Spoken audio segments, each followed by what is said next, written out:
Good morning student. Today we are going to learn about a topic of analog and digital communication. So the topic name is spread spectrum. After the completion of today's session, you are able to define spread spectrum, classify spread spectrum and explain operation of different types of spread spectrum. So what is spread spectrum? From the name itself, we can identify the term spread. Spread means something that spread out, means width maybe changes. Like that, our information signal is a very narrow bandwidth signal. So we multiply that narrow bandwidth signal with a wide bandwidth signal. That wide bandwidth signal is a pseudo-random code or chip sequence is also known as chip sequence. Okay, chip sequence, or it is known as pseudo-random code. So the frequency is varied in spread spectrum, means the bandwidth of a signal changes. So this one is the baseband signal or modulating signal whose bandwidth is very narrow. We multiply that signal with a wide bandwidth signal. So at the resultant we get a spread spectrum, the signal having large bandwidth. So spread spectrum classified into two types. First one is the frequency hopped spread spectrum, second one is the direct sequence spread spectrum.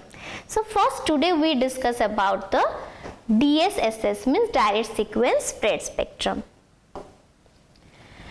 So in direct sequence spread spectrum, we just simply multiply the signal, original message signal, or we can say modulating signal, with a pseudo-random code.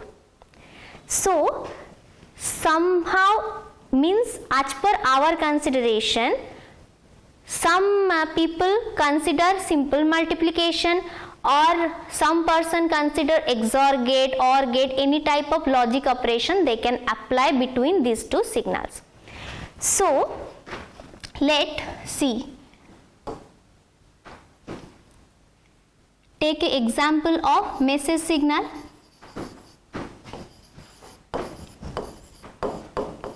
Message signal. So 1 minus 1, 1 minus 1. Then chip sequence means pseudo-random code.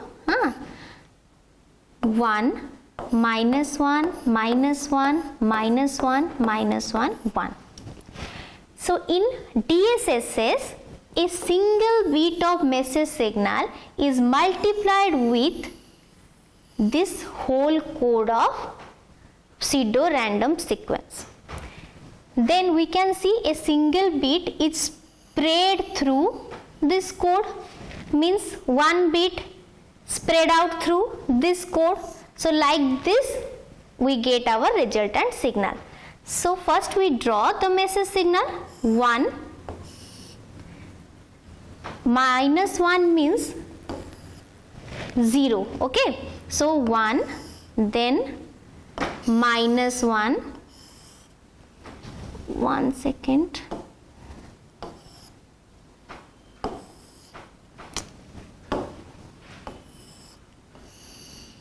one minus 1,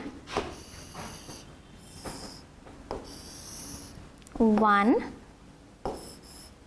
minus 1. This one is the message signal. Then 1 minus 1, here we have to draw 1 minus 1 minus 1 minus 1 minus 1 1. So 1 minus 1 minus 1 minus 1 minus 1, then 1. Then here again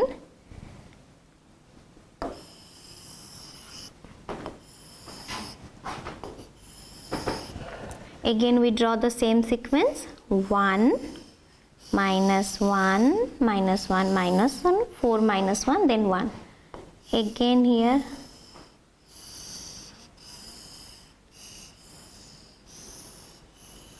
Okay, so simply we multiply the signal, so the resultant signal is 1 1, then 1 minus 1. So the sequence is like this, then minus 1 1, then minus 1 means 1, 4 1, then minus 1, like this. We repeat the whole process to draw the resultant signal. So this one is the resultant signal. We transmit the signal from the transmitter side and receiver receive the signal. So at the receiver end, there is so many receivers are present, maybe, but the receiver having this code, means pseudo-random code, only decode the signal. For other receivers, it looks like noise. They never use the signal as they don't have the pseudocode sequence or chip sequence with them. Okay, so at the receiver side, we multiply these two signals to get the original signal. Okay, so this one is the transmitter and receiver block diagram. Here this one is the message signal and this is the pseudo-random code. Here we multiply these two signal, then apply it to the modulator for modulation. As we know, before transmission we do the modulation for proper communication. Then the signal received by the demodulator, it demodulate the signal using the carrier signal. Then the signal means the pseudo-random code that we use in the transmitter side, the same is used in the receiver side to decode the message signal. So this is all about direct sequence spread spectrum. Thank you. In the next class we learn about the FHSS.